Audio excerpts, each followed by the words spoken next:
banyak dosa, mau ke surga. Dulu Nabi Adam nyicipin buah khuldi, dikit aja nyicipinnya, salah, keluar dari surga.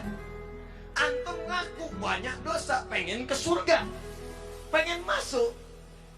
Bagaimana cara kita mendapatkan ampunan dari Allah supaya semua dosa-dosa tadi dihapuskan? Kata Nabi, bypass cara cepatnya. Kalau di dunia ada cara cepat, di dunia ada pengawalan cepat, maka dalam rumus akhirat ada rumus cepat untuk mendapatkan ampunan dosa. Apa itu? Dapatkan rahmat Allah subhanahu wa ta'ala.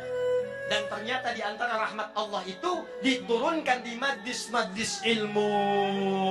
Diturunkan di majlis ilmu. Karena itu para ulama dulu, kalau ada orang banyak berbuat maksiat, banyak berbuat dosa, maka yang pertama diarahkan kepada mereka, datangi Syekh Fulan, datangi alim Fulan, datangi majlis ilmu Fulan, minta bimbingan kepada mereka untuk bertobat. Pernah ada seorang yang melakukan pembunuhan sampai dengan 100 orang dibunuh. Mabuk tak terlukiskan. Pencurian itu sudah kebiasaan. Zina dia praktekkan.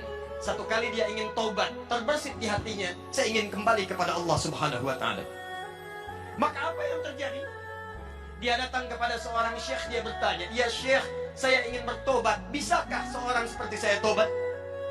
Kata syekh tadi, Allah akan menerima semua hamba yang ingin bertobat kepadanya.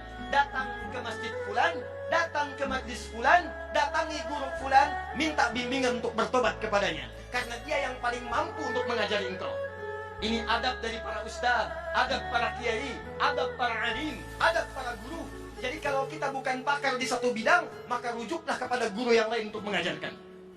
Ketika orang ini berangkat kepada majlis yang disebutkan, ternyata di tengah jalan, belum sampai ke tujuan, di pertengahan maut datang menjemputnya. Tiba-tiba wafat di pertengahan jalan. Tahukah Anda apa yang terjadi? Saat wafat itulah malaikat kemudian turun, tapi terkejut mendapat perintah dari Allah subhanahu wa ta'ala. Apa perintahnya? Saya ampuni dosanya, saya jamin surganya. Saya telah siapkan surga untuknya. Maka bawa dia, siapkan dengan kenikmatan-kenikmatan kubur yang telah disiapkan. Kenapa orang ini tiba-tiba mendapatkan nikmat Allah? Kata para ulama, ternyata orang ini saat ingin menuju majlis ilmu mendapatkan rahmat Allah subhanahu wa ta'ala. Dibimbing di jalannya, setiap langkahnya dia istighfar. Astagfirullah, astagfirullah, astagfirullah. Baru berangkat menuju majlis ilmu, rahmat Allah turun kepadanya. Di tengah jalan dia istighfar, istighfar mengampuni dosa-dosanya. Langkahnya punya pahala datang ke majlis ilmu. Maka disitulah kemudian Nabi bersabda, buka hadis riwayat Ibnu Majah, nomor hadis 233, yang meriwayatkan sahabat namanya Abu Darda. Abu Darda itu Pak dulunya pengusaha.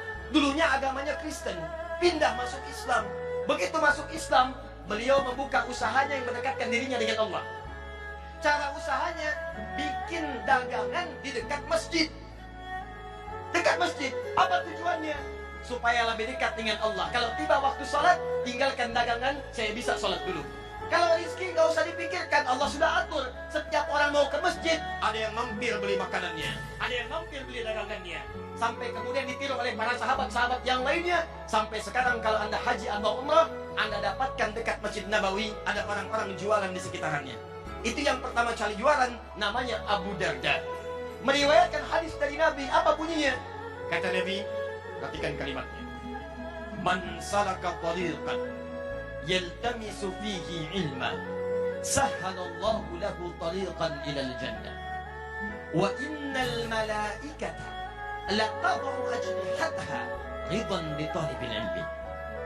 Kata Nabi, siapapun yang menyiapkan dirinya kemudian dia melangkahkan kakinya menuju majlis ilmu, maka saat dia akan melangkah itu Allah telah menuliskan jaminan baginya, setiap langkahnya akan memudahkan langkah dia menuju surga. Dan kalau penuntut ilmu mengetahui, ini bahasa Nabi, sejak dia akan keluar dari rumahnya, malaikat sudah menaungi dengan sayapnya.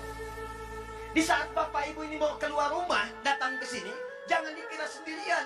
Malaikat sudah memberikan naungan sayapnya, mengiringi kepergiannya dari mulai berangkat ke rumah sampai dengan ke majlis ilmu.